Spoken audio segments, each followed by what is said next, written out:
En esta sesión sobre la vigilancia como intervención, repasaremos cómo operativizarla en las Américas a través de la estrategia DTIR.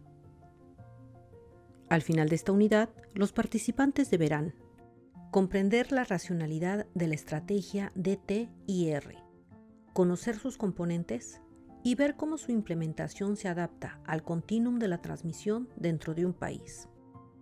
En las sesiones anteriores, aprendimos a identificar los casos de malaria realizando pruebas diagnósticas a los pacientes que cumplen con la definición de caso sospechoso y a notificar a las autoridades competentes cuando se identifica un caso confirmado.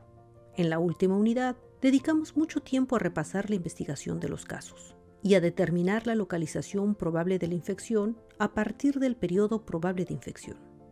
En esta sesión, abordaremos la última caja, plan de respuesta aplicado, y cómo operacionalizarlo en el contexto de las Américas, asegurando que se cumplen los tiempos de vigilancia recomendados. Para operacionalizar la respuesta al foco, o microárea o unidad operativa, vamos a recordar y revisar el calendario de acciones de la vigilancia sugerido por la OMS.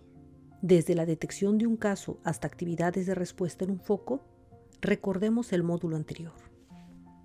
Esta figura describe el proceso de acciones en el cual se sugiere realizar la notificación de casos en un día, la investigación de casos en un plazo de 1 a 3 días y la investigación de foco, si fuera necesario, y la aplicación de un plan microrespuesta en un plazo de 7 días desde la detección. Esto también se conoce como el enfoque 1-3-7 y se ha adoptado para las directrices de China. Estos calendarios operativos son útiles para establecer normas para los equipos de investigación de casos y de focos, pero deben adaptarse a las condiciones locales. Para operacionalizar las respuestas en los focos, vamos también a recordar la ilustración sobre las intervenciones a lo largo de las distintas intensidades de la transmisión del marco de eliminación de la malaria de la OMS. Hemos amplificado aquí el pilar de la vigilancia como intervención y el del acceso al diagnóstico, tratamiento y seguimiento de casos. La intensidad del color de la figura nos muestra la importancia que adquiere la detección de casos y el tratamiento a medida que nos acercamos a la eliminación y en la fase de prevención del restablecimiento de la transmisión. Además, es importante señalar que sin una buena vigilancia que nos diga dónde tenemos los casos de malaria, es difícil planificar el resto de las intervenciones de malaria. Es decir, el diagnóstico es el punto de partida del resto de las intervenciones. Sin un diagnóstico apropiado no podemos realizar la investigación correspondiente ni responder adecuadamente cuando se requiere. No hay conocimiento sobre la distribución de la malaria y no es posible guiar el control vectorial. Queriendo apoyar a los países en la implementación del calendario de acciones de vigilancia promovido por la OMS, la OPS desarrolla la estrategia DTIR para guiar la elaboración de los microplanes. La estrategia DTIR operacionaliza las recomendaciones de la OMS y las experiencias de otros países. Entiende que el acceso al diagnóstico es un importante cuello de botella en la mayor parte de los países. El mensaje clave es que la estrategia DTIR es una estrategia para la eliminación de la malaria. La estrategia insta a diagnosticar, tratar, investigar, responder en el menor tiempo posible. Por lo tanto, las acciones no paran después de diagnosticar y tratar un caso. Debemos diagnosticar y tratar más casos, reconociendo que las personas alrededor de un caso tienen más probabilidad de infectarse que las que están alejadas. DTIR debe traducirse en actividades concretas a nivel local, es decir, la solución está en el nivel local. Cómo mejorar el diagnóstico, el tratamiento, la investigación y respuesta en los focos y distintas áreas del país, teniendo en cuenta las dinámicas de la transmisión. Y por lo tanto, al dirigirse al nivel local, la estrategia del DTIR tiene que ser entendible por la comunidad y los recursos que trabajan en el nivel local. Es decir, es necesario pensar y desarrollar una estrategia de comunicación. El objetivo general de la estrategia DTIR es eliminar malaria de los focos y prevenir el restablecimiento de la transmisión. Los objetivos específicos son: situar el DTIR en el centro de los programas de malaria, resaltar la importancia de un proceso rutinario local de DTIR, guiar a los países en la implementación del DTIR a nivel programático, estratégico y político. Vamos a revisar de nuevo los componentes de la estrategia DTIR. Diagnóstico. Se debe estudiar todo caso sospechoso de malaria mediante microscopía o pruebas de detección rápida, PDR, en las primeras 48 horas desde el inicio de los síntomas. Tratamiento. Todo caso confirmado debe recibir tratamiento apropiado según los protocolos nacionales, con inicio el mismo día del diagnóstico. Investigación. Se debe investigar y clasificar cada caso para dirigir las acciones de respuesta en los primeros 3 días posteriores al diagnóstico. Respuesta. Cada caso conglomerado de casos debe desencadenar una acción básica de detección oportuna y tratamiento de otros casos, detección reactiva, en los primeros 7 días posteriores al diagnóstico. Actividades de control vectorial reactivas, adicionales a las proactivas o sistemáticas, sobre todo los mosquiteros, MT y LD, y el rociado residual intradomiciliario RRI, forman parte de la respuesta integrada al foco de malaria según sea apropiado. La estrategia DTIR puede aplicarse en todos los países y niveles de transmisión. Sin embargo, la intensidad de las intervenciones puede variar. Por ejemplo, el tratamiento observado y el seguimiento de casos deberá realizarse en función del contexto, es decir, en situaciones de pocos casos, donde cada caso maltratado puede tener implicaciones en la transmisión. En general, debe buscarse que el 100% del tratamiento sea observado. En un contexto con muchos casos, es igualmente deseable que todos los casos sean bien tratados, pero debe evitarse que las actividades para dar el tratamiento supervisado consuman más esfuerzo y recursos que la detección de casos. En tales contextos, deben considerarse otras maneras de asegurar la adherencia al tratamiento, como mejoras en los empaques, las instrucciones gráficas, la supervisión parcial o el uso de mensajes telefónicos. La investigación de casos se realiza en todos los estratos, determinando si el caso es local o importado. En un estrato 4 con alta transmisión estable, la investigación comienza y finaliza en el momento de la detección, tanto en la unidad de salud como en la comunidad, y tiene particular importancia la calidad del interrogatorio y el registro de variables clave relacionadas con el lugar de residencia o el lugar posible de infección y las fechas de síntomas y diagnóstico. El análisis semanal de los datos puede llevar a la identificación de conglomerados de casos por lugar de residencia o lugar posible de infección que deben desencadenar una investigación en la comunidad con detección reactiva de casos. En estos contextos, la investigación en la comunidad puede ser útil para inducir a la demanda de atención e identificar barreras en la detección pasiva. Esta acción organizada y sistemática de identificación de conglomerados de casos puede ser uno de los elementos de cambio necesarios en las operaciones actuales en estratos con transmisión activa.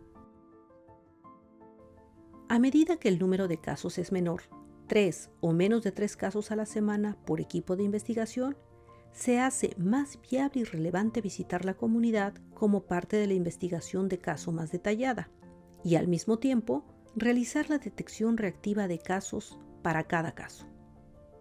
En dicho contexto, la investigación de caso iniciará en el momento de la detección y finalizará en la comunidad, intentando comprender la dinámica de la transmisión. Para elaborar la respuesta en un foco o los microplanes, lo primero que necesitamos saber es cómo está funcionando en este momento los 4 componentes del DTIR. Presentamos aquí una serie de preguntas o posibles brechas a investigar por los equipos locales de foco para mejorar su implementación. Empezaremos por el componente de detección y diagnóstico. El primer paso es saber si la búsqueda pasiva está funcionando y si la mayor parte de estos casos se están detectando en las primeras 48 horas desde el inicio de los síntomas. Vamos a investigar si hay retrasos desde el inicio de síntomas hasta el diagnóstico. Empezaremos preguntándonos si el personal de salud sospecha malaria y, por lo tanto, si la definición de caso sospechoso está clara y la conoce. Vamos también a averiguar si hay buen acceso geográfico y financiero al diagnóstico, teniendo en cuenta las hipótesis de transmisión. Necesitaremos saber el comportamiento poblacional para acudir a los servicios, por ejemplo, identificando alguna barrera cultural o de idioma que frene al paciente a buscar atención. Los retrasos en transporte de láminas, retrasos en lectura, si los insumos están disponibles en los puntos de diagnóstico y si los registros son adecuados, son otras preguntas que necesitamos saber para asegurarnos que la búsqueda pasiva funciona adecuadamente. Cuando tenemos claro el diagnóstico sobre la búsqueda pasiva para mejorarla, analizaremos el funcionamiento de la búsqueda proactiva. ¿Son adecuados los criterios de selección de las localidades donde se va a implementar? ¿Y la periodicidad? Por ejemplo, las búsquedas proactivas se programan en esa población y momento del año donde hay más riesgo de importar el parásito. Por ejemplo, la llegada de trabajadores agrícolas a una finca en el mes de octubre.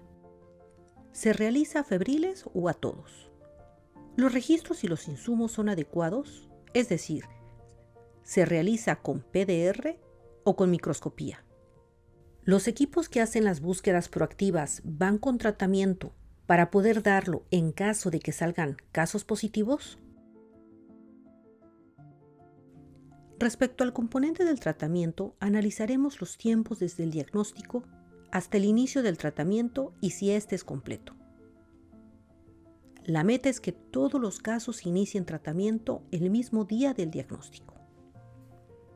Nos interesa, por ejemplo, saber si el protocolo es adecuado, incluidas las dosis administradas, si hay retrasos en el inicio del tratamiento, si hay adherencia al tratamiento, sin que la supervisión del tratamiento sea un obstáculo para mantener el resto de las acciones de vigilancia, si se realiza adecuadamente el seguimiento a los pacientes, si los insumos están siempre disponibles o si hay roturas de stock. Finalmente, si se utilizan los registros adecuados para el tratamiento. Cuando se analicen las brechas de diagnóstico y tratamiento, es bueno tener en cuenta la importancia de maximizar los componentes de diagnóstico y tratamiento, ampliando su acceso a las microáreas y focos para reducir e interrumpir la transmisión de la malaria. Es decir, se propone maximizar el uso de pruebas de diagnóstico rápido, PDR, no solo en áreas remotas y sin descuidar la microscopía. Hacer del tratamiento un bien público, al alcance de todas las comunidades. Proveer de diagnóstico y tratamiento en todos los servicios de salud. Ampliar el alcance de los agentes comunitarios. Involucrar a muchos otros actores de la comunidad. Reconocer y abordar las barreras culturales. Incrementar y asegurar el financiamiento para PDR y tratamiento. Respecto al componente de investigación, por ejemplo, nos interesa saber si hay retrasos o si se realiza en los tiempos establecidos. La meta es que todos los casos inicien investigación en los primeros 3 días desde el diagnóstico y se inicie la investigación de foco a los 7 días desde el diagnóstico.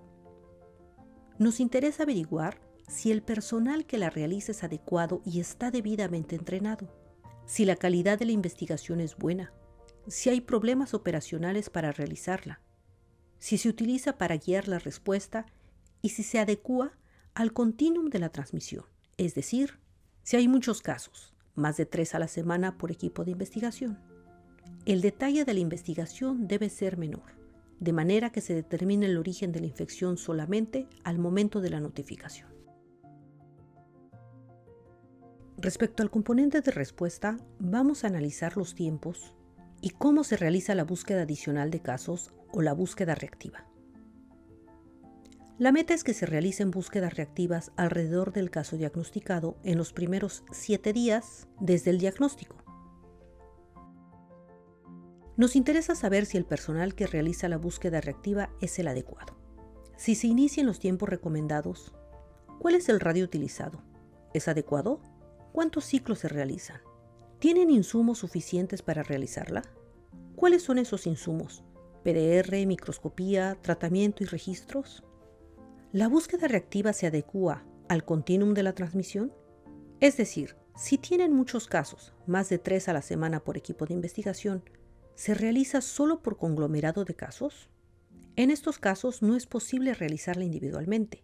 En su lugar, se debe realizar por conglomerado de casos, haciendo hincapié en la comunidad de que si apareciese fiebre en convivientes o vecinos, deben acudir a los servicios de salud para realizar una prueba diagnóstica de malaria. Es importante señalar que a veces vamos a ver a la búsqueda reactiva como parte de la investigación de caso y a veces como respuesta. Y es que muchas veces forma parte de los dos componentes. La investigación de caso nos ayuda a guiar la búsqueda reactiva, pero a veces necesitamos de la búsqueda reactiva para acabar de investigar el caso y determinar el origen de la infección. Respecto al componente vectorial reactivo de respuesta, nos interesa, por ejemplo, saber cuál es el protocolo utilizado, si se realiza en la casa y casas vecinas, y si se tiene en cuenta si esas casas y la localidad estaban ya cubiertas de manera rutinaria con mosquiteros, y si los usan, o si fueron recientemente rociados. La meta es que se realicen los primeros 7 días desde el diagnóstico. Además, aprovecharemos para analizar si las medidas rutinarias de control vectorial se implementan adecuadamente, es decir, si la localidad estaba adecuadamente o no planificada y protegida con medidas de control vectorial y su cobertura. Si se calcula adecuadamente las necesidades, la selección de producto y su distribución o aplicación. Si los insumos están disponibles, si se realiza seguimiento a la utilización de mosquiteros o si realizan los ciclos de rociado según lo planificado. Si hay datos de resistencia a insecticidas y finalmente, si los registros de actividades de control vectorial son adecuados. Es importante señalar que la investigación de casos y respuesta, la IR del DTIR, debe ser planificada e implementada teniendo en cuenta no solo los casos totales, sino los casos por especie parasitaria.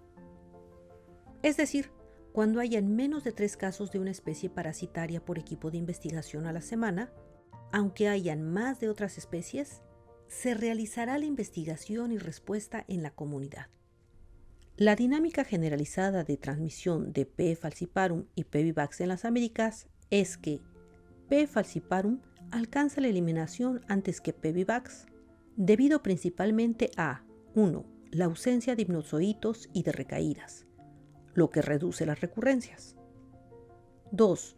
Tiene un tratamiento más corto que el P. vivax, lo que favorece la adherencia al tratamiento. Y 3. La aparición de gametocitos después de 7-10 días de iniciados los síntomas, lo que facilita la interrupción de las cadenas de transmisión. Por lo tanto, con más frecuencia, sucede que el número de P. falciparum se reduzca a mayor velocidad que el de P. vivax y, por tanto, se puede iniciar la búsqueda reactiva a partir de un caso índice de P. falciparum, habiendo más casos de P. vivax en el área.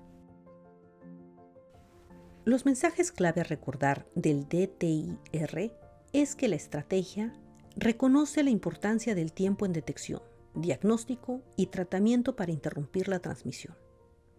El DTIR debe ser implementado en todos los países y en todos los estratos, con muchos o ningún caso. La intensidad y la manera de implementar el DTIR dependerá del estrato y del número de casos por equipo de investigación. Reconoce que los equipos responsables del diagnóstico y del control vectorial con frecuencia son distintos y se encuentran en distintos niveles de atención. La estrategia DTIR debe ser adecuadamente planificada e implementada a nivel local en función de las dinámicas de transmisión, identificando y caracterizando bien los focos, microáreas o unidades operativas definidas, según cada contexto y país. En la siguiente sesión se hablará de cómo identifico y caracterizo mis zonas de transmisión, lo cual guiará la implementación del DTIR o microplanificación.